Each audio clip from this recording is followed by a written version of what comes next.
Hey YouTube, Travis here. Housekeeping, I'm smoking my Missouri Meerschaum General straight pipe. With it I have some Holiday Spirit from McClellan's. It's the 2013 edition. I don't know how their editions vary, such as with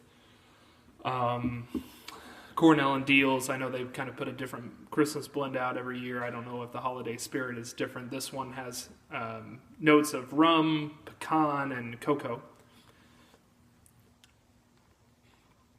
Can't say I pick up any one of those individually, maybe a little bit of the cocoa, but it's a nice aromatic. I'm out in the shop, as you can probably tell. Kind of a different angle. You may be able to see my chainsaw blade right there, because I am sharpening my chainsaw for the first time. Not only the first time for the saw, but the first time ever in my life. I got this chainsaw a couple of years ago, but I've only used it maybe 4 or 5 times, and the last time I used it, I was cutting on some pretty soft dead wood, and it seemed to dull up a little bit.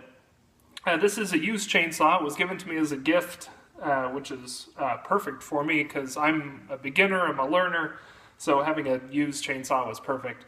But it's a good quality. It's a Stihl brand, which I have worked with a lot of Stihl weed eaters in my younger years, so I'm familiar with the brand and know it's good. But it came sharpened. A gentleman who's friends with my dad, who got me the chainsaw for Christmas a couple years ago, he sharpened it for him. My dad doesn't really do his own sharpening. I think he can if he needs to, but he's happy to go have a cup of coffee with the guy while he's sharpening the blade and kind of catch up with him. That's kind of my dad's style. But the point of this video is not information about sharpening a chainsaw, because I'm a novice. I'm sure I'm doing some things incorrectly, but I'm giving it a shot here. So I don't even know if I'll show any of that. But I will do a little bit of work while I talk to you. I already did one side of the chain. I'm going to flip it around in my vise and get ready to do the other side. The point of today's video, sorry about the pounding. The point of today's video is discussing doing things that are brand new. And as you might imagine, I have a reason for bringing this up right now. I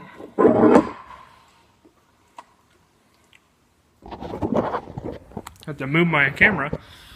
You're going to be able to see me. I have a reason for this. For those of you who don't know, I'm a professor of chemistry. I have my doctorate in chemistry from the University of Iowa. And I've taught at 3 different schools now. The only reason I've bounced around so much so quickly is that the first couple of positions were visiting assistant professors, which just means 1-year contracts that may or may not continue on. So looking for a full-time or a more tenured style position, which is what I'm in right now. And I grew up in a home, my mother and my father were both teachers. We did grow up a little bit outside of the city, but we certainly didn't grow up out in the country. I live more in the country now than I ever did growing up. And I was a relatively athletic child, so I spent a lot of my time with practices, with homework. I was academically inclined, did well in school. And so one of the things that I didn't really pick up on, or didn't really learn, were those little, I don't know, how to be an adult daily tasks. Not that I would say I'm immature. I've learned about a lot of other things, and I've had a lot of wise mentors. But things like Changing the oil in my car, I had to learn to do it myself. Changing the brakes on my car, I had to learn to do myself. Doing anything mechanical on a vehicle, doing electrical work, I've learned myself, and thankfully haven't made any shocks yet. But I consider myself a relatively intelligent person, and I can read and research very well. Of course, researching and doing is two different things. But I often run into things, especially now that I live on a little bit of land, we have a little bit more to take care of, that I run into opportunities, that's all I'll call them, to learn new things. And I think that's a great thing. And the reason I'm making this video is that I'm in the middle of trying a new thing, an opportunity to learn how to sharpen my chainsaw. And I know there's lots of different ways. There's tried and true methods. I don't know if this is the method I'm going to stick with. I'm using a manual sharpener, just a file with a file guide. And I know a lot of people don't need the guide. I do, because it's my first time trying this out, and I'd like it to at least be serviceable. I don't want to make such a bad job of it that I need to replace the chain or immediately have to go get it sharpened by a professional. So I just wanted to try it out. I have a Dremel tool with the chainsaw sharpening guide that maybe I'll try next time. And maybe eventually I'll get to the point where I'm so comfortable that I don't need the file guide. I can just do it by hand. But in any case, I'm just making gentle passes, 4 strokes at a time on each tooth. And I'm going to check and see the progress tomorrow.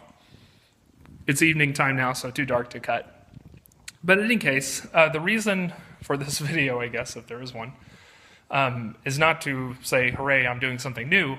It's to encourage you guys to do something new. Because today I was faced with a colleague who was unwilling to try something new.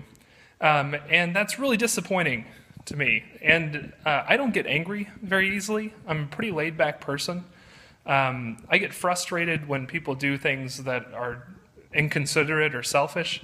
But this really rubbed me the wrong way.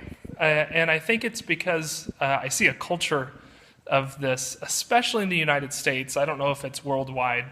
But I see a culture of living so much into your comfort zone that you are unwilling or unable to do anything outside of your comfort zone. And so afraid of trying something new, or afraid of failure, or afraid of, or laziness maybe. I don't know what it is, but it really rubbed me the wrong way. To not go into too much detail, because I'm sure you guys don't care anyway. My department, we had a task to complete that required effort from everyone, and I was designated with kind of assigning those tasks. And I know that everybody has a specialty, everybody has courses that they teach, everybody has their unique skill set. And so myself and another coworker, another colleague of mine, we were divvying up these tasks, and we came to 3 or 4 tasks that don't really fit anybody directly. And so he thought of an individual and said, oh, this person, they are not teaching this type of course, but I think they'd have a lot of fun with it. And I think they would enjoy it. Well, that was not the case at all. I got some immediate negative feedback about it, with not even the willingness to consider it. Even though all of the instructions were given completely, all they have to do is carry out the task. They were just immediately unwilling. And I was frustrated, ticked off. Immediately, I did not want them even participating in it. I just said, I'm going to do this myself. This is ridiculous. And I made kind of a response email as professional as possible to this person. And they replied and kind of backtracked a little bit and said, oh, I see this and this and this. Said, I'll give it a try. It's just so aggravating to me. We can't be so stuck in our comfort zones that we're unwilling or unable or too lazy to try something new. And this wasn't even trying something new. This was a task that was needed by your coworkers and your friends, and you couldn't even come up to bat to give it a swing.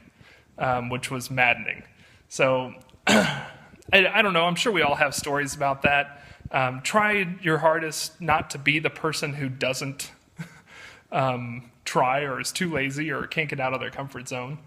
And, sometimes it just takes baby steps, and you have to actively get out of your comfort zone. If you don't actively do it, you won't have to. You never will. And maybe for some people that's what they need, but I think that's a really sad life if you're not willing to try something new. I'm probably preaching to the choir, because I would consider, as a whole, pipe smokers are meditative. They are thoughtful people, thoughtful individuals, both men and women. And I see this skill set or this personality trait of adventure and trying new things in each and every one of us, at least the videos that I've watched. So keep doing that if you are. If not, then start doing it. It's never too late. Sorry, this is a little bit of a rant video and kind of rambled on at the end. I'm going to finish my chainsaw sharpening. Got one side down, one side to go. I hope you guys have a wonderful, wonderful evening or day or morning whenever you're watching this, and I'll see you next time.